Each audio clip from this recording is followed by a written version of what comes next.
Maagang nagising si Lisel. Tulad ng nakagawian, ay kape muna bago ang ibang gawain. Naupo siya sa may biranda, mahinahong ninanamnam ang mainit na kape. Sa hindi sinasadya, bigla siyang napatitig sa puno. Taglamig at malamyos ang simoy ng hangin sa labas. Habang patagal ang pagtitig sa puno, napansin niyang mayroong kakaibang dahon. Kumikinang ito na parang ginto. Tumayo siya at lumapit sa bintana. Sobrang nakakaakit ang kinang ng dahon. Nilabas ni Lisel ang kamay sa may bintana. Pilit na inaabot ang kumikinang na dahon. Pero kahit anong gawin niya, hindi niya ito maabot. Biglang tumunog ang alarm clock. Napabalikwas ng bangon si Lisel. Panaginip lang pala, bulong nito sa sarili. Tumayo siya at niligpit ang higaan. Nagtimpla ng kape at naupo sa misa. Iniisip niya kung ano ang una niyang gagawin. Sa haba ng panahon na pananatili ko sa bahay na ito ay parehong gawain ang paulit-ulit kong ginagawa, sambit nito sa sarili. Si Lisel ay isang overseas foreign worker, isang caregiver, nag-aalaga ng matanda. Medyo mabigat ang responsibility niya dahil sa kanya pinagkakatiwala ang halos 100 taong gulang na matanda, kaya naman wala siyang oras para makipagsosyalan. Pagkatapos niyang magkape, nagpunta ito sa biranda. Tinaas niya ang mga kortina. Bigla siyang napabaling sa malaking puno. Sariwa pa sa isipan niya ang panaginip. Napangiti siya dahil sa panaginip niya ay mayroong kakaibang dahon. Kaya tinitigan niyang mabuti ang malaking puno. Pero kahit anong titig niya, wala siyang nakitang kumikinang na dahon. Bukod sa mga ibon na umaawit. Siyempre wala, sa panaginip ko lang nakita yon, bulong nito sa sarili. Ang aga pa, kaya siyempre tulog pa ang kanyang alaga. At dahil halos araw-araw niyang nililinis ang bahay, wala pa talaga siyang gagawin. Naisip niya na lang kumuha ng papel at ballpen. Nagdrawing siya ng damit at mga bulaklak. Bigla niyang naisip nung grade 3 siya. Pinagdrawing sila ng teacher niya ng talong. Pero dahil dun siya nakatitig sa sahig, nakita niya ang ipis na dahan-dahang tumawid. Kaya yun ang dinrawing niya. Ipis, pasahan na ng papel. Lahat nagdrawing ng talong. Kanya lang ang naiba. Pinakita ng teacher sa mga kaklase niya ang gawa niya. Nagtawanan siya. Imbis na mahiya ay proud siya sa ginawa niya. Against the rules, diba? Wala yung makagawa ng ganun kundi siya lang. Tinanong siya kung saan niya nakuha ang idea na mag-drawing ng ipis. Luckily, napakabagal ng ipis. Tinuro niya ito. Doon na nagtawanan ang lahat at pati ang teacher niya ay hindi mapigil ang matawa. Hanggang sa kantin, habang nasa recess ang lahat, ay ang ipis ang pinag-uusapan. Rinig na rinig ni Lisel ang tawanan ng mga teacher. Napangiti na lamang si Lisel habang binabalikan niya ang nakaraan. Tumayo siya at pinuntahan nito ang matanda, pero tulog pa ito. Lumipas ang buong araw. Pagkatapos nitong maligo ay nahiga ito. Handa na sa pagtulog. Habang nagpaapaantok, hawak nito ang cellphone. Nag-check siya ng mga message. Nothing important, bulong nito sa sarili. Hanggang sa nabitawan niya ang kanyang cellphone at pilit inaabot nito ang kumikinang na dahon. Sa hindi inaasahan, biglang may malakas na hangin na tumangay sa kanya. Napunta siya sa isang misteryosong lugar. Paikot-ikot si Lisel at ang layo na ng kanyang nilakad pero halos walang katapusan. Kaya naisipan niyang maghanap na lang ng lugar na pwede niyang maupuan. Sa hindi kalayuan ay nakita niya ang pamilyar na puno. Iniisip niya kung saan niya nakita. Naupo siya at inikot ang kanyang mga mata. Sa haba ng nilakad niya, ay nakaramdam siya ng gutom. Sana mayroong pagkain. Nagulat siya nang makaamoy siya ng masarap na pagkain. Hindi siya makapaniwala sa nakita. Ang daming pagkain sa harap niya. Dali-dali siyang kumain at nang mabusog, nagpahinga siya. Bigla niyang naalala kailangan niya ng umuwi. Tumayo siya at naglakad ng naglakad, pero hindi niya pa rin mahanap ang daan pa uwi. Wala ring ibang tao. Nang matanaw niyang muli ang puno, may narinig siyang boses, pero wala namang tao. Hinarap niya ang puno. "Hoy, ikaw puno, ikaw ba yung nagsasalita?" Tanong niya sa puno. "Ako ba ang kinakausap mo?" Sagot ng puno kay Lisel. Oo, ikaw, bakit? Meron pa bang ibang nagsasalita dito? Dali, ibalik mo na ako sa labas. Napaka-demanding mo. Bakit kita ibabalik? Ikaw tungkusang pumasok. Tagot ng puno kay Lisel. Anong ako? Yung hangin ang dahilan kaya ako napunta dito. Yun naman pala eh. Di sa kanya ka magpabalik, sagot ng puno kay Lisel. Saan ko siya mahahanap? Biglang tumawa ng malakas ang puno. Lagi mong kasama ang hangin, bakit mo hahanapin? O di sige, tulungan mo akong kausapin ang hangin. Pakiusapan mo siya na ibalik niya na ako sa labas. Bakit? Ayaw mo ba dito? Tanong ng puno kay Lisel. Pero wala naman akong gagawin dito. Walang tao, wala kahit ano, sagot ni Lisel. No, nagkakamali ka. Nakita mo ba yung malaking bato? Puntahan mo, sa likod niyan ay may pintuan papunta sa nakatagong palasyo. Nag-alangan man si Lisel ay tinungo pa rin nito ang malaking bato. Nagulat siya na may dumapong ibon sa kanyang balikat. Sasamahan na kita, sabi ng ibon. Namangha si Lisel nang magsalita ito. Meron akong pangalan, ako si Pipito. Nakaramdam ng kasiyahan si Lisel. Nang marating na nila ang likod ng bato, walang mahanap na pinto. Kumatok ka ng 3 bisis, utos ng ibon sa kanya. Paano ako kakatok wala ngang pinto? Ganun pa man, ay ginawa pa rin ni Lisel ang sabi ng ibon. Pagkakatok ni Lisel ng 3 bisis sa bato, ay bigla itong nagbukas. Ang dilim, sambit niya. Maya-maya pa ay biglang lumiwanag ang paligid. Hindi makapaniwala si Lisel sa nakita. Napamangha ito sa ganda. Ang nagliliwanag na mga kristal, ang naggagandahang sari-saring mga bulaklak, ang mga makukulay na paru-paro at tutubi ay sadyang nakakaakit. Napakagandang pagmasdan ng mga ito. Sa hindi kalayuan ay nakita niya ang rabbit na parabang nag-aaya. Nilapitan niya ito. Sumunod ang ibon at sinabihan siyang huwag hawakan ang rabbit dahil nagbalat-anyo lang ito. Anong mangyayari kung hahawakan ko ang rabbit? Tanong nito sa ibon. Pwede kanyang kainin, gawin kang hapunan, pang-aasar ng ibon kay Lisel. Sinundan ni Lisel ang rabbit, nakita niyang naghuhukay ito. Napansin niyang mayroong nalibing kaya tinulungan niya ito. 3 maliliit na rabbit ang nahukay. Inilagay ni Lisel ang mga maliliit na rabbit sa sipting lugar. Kita ni Lisel na umikot ang inang rabbit ng 3 bisis. At naglabas ito ng gintong itlog. Dinampot ito ni Lisel at nagpasalamat nang biglang hinigop siya ng malakas na hangin. Nagising siya nang tumunog ang kanyang cellphone. Pagbangon niya ay nakaramdam siya ng pamimigat ng kanyang ulo. Masakit ang kanyang buong katawan. At mayroon siyang lagnat. Sa sama ng kanyang pakiramdam, ni hindi niya napansin ang itlog sa kanyang tabi. Kahit na may sakit, ginagampanan pa rin niya ang maghapong trabaho. Mangyak-ngyak siya. Napakahirap talaga. Kapag OFW kahit may sakit ay kailangan pa rin magtrabaho. Habang sa kanyang silid ay nabiyak ang itlog at naging ibon ito. Natapos din ang nakakahilong araw. Pabagsak na nahiga si Lisel, hindi na nito nagawang maglinis pa ng katawan.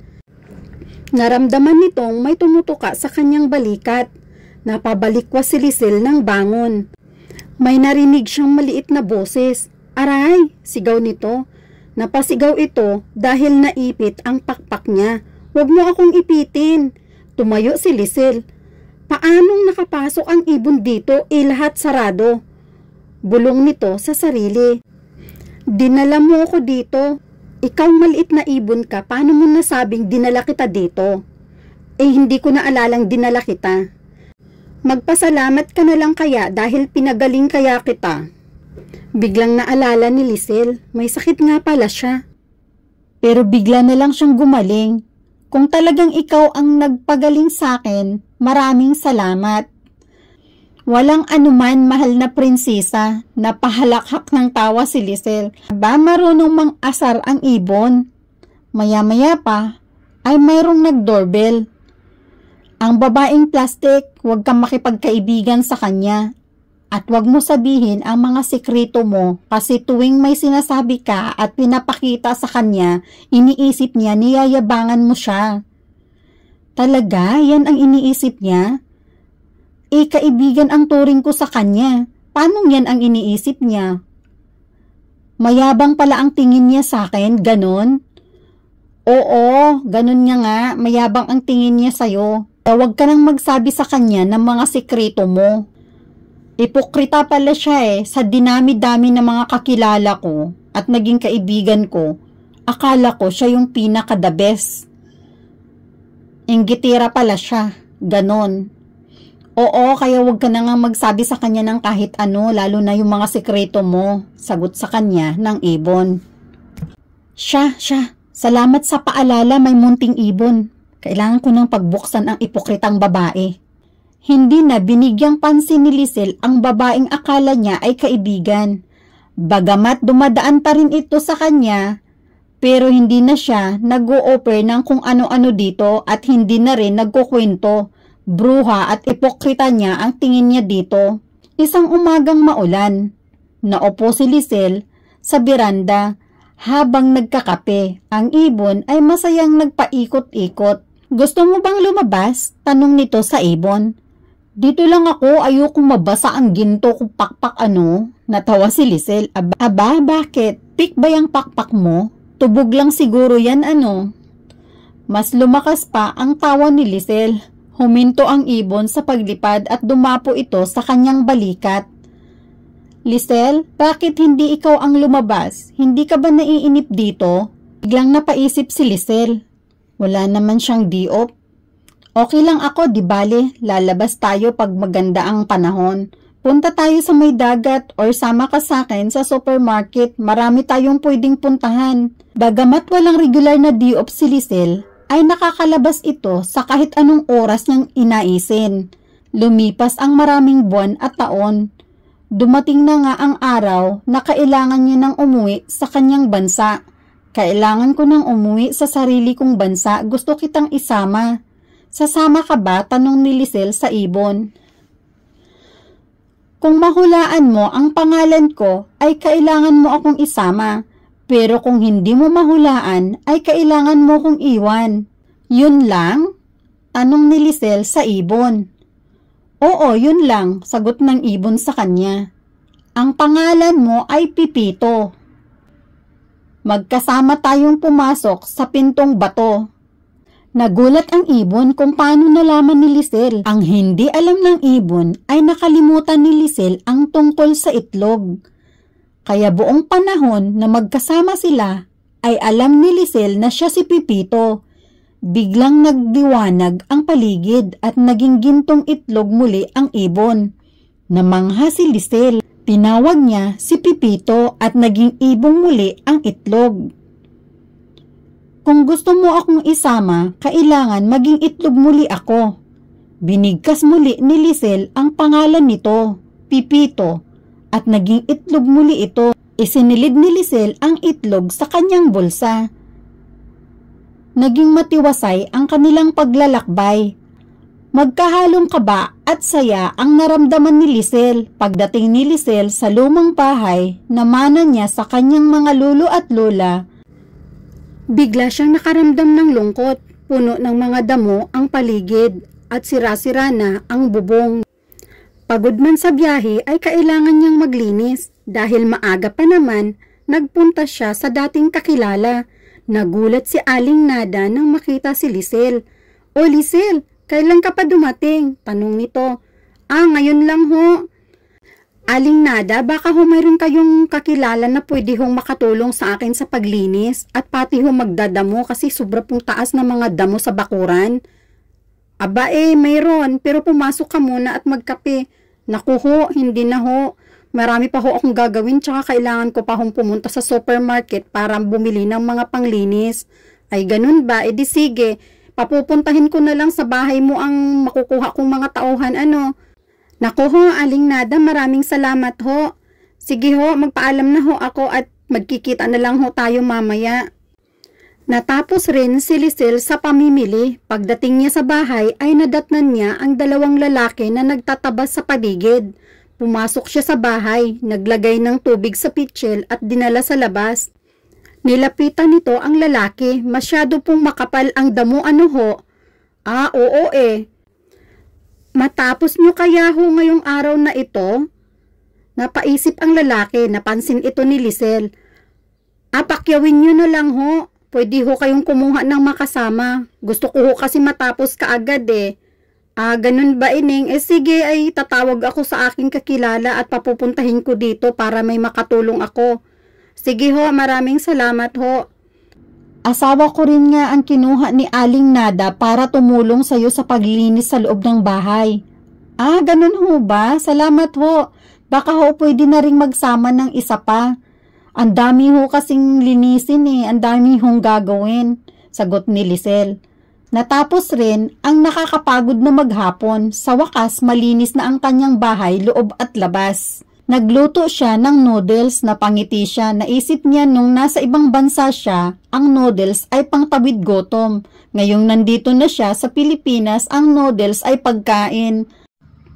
Bumalik sa kanya ang mga masayang alaala noong buhay pa ang kanyang lolo at lola. Tumayo siya nung hindi niya na mapigil ang antok. Nahiga ito at ninanamnam ang higaan. Mahimbing ang pagkatulog ni Lisel nang bigla siyang nakarinig ng mga ingay sa labas. Kumalat na pala ang balita ng pagdating niya.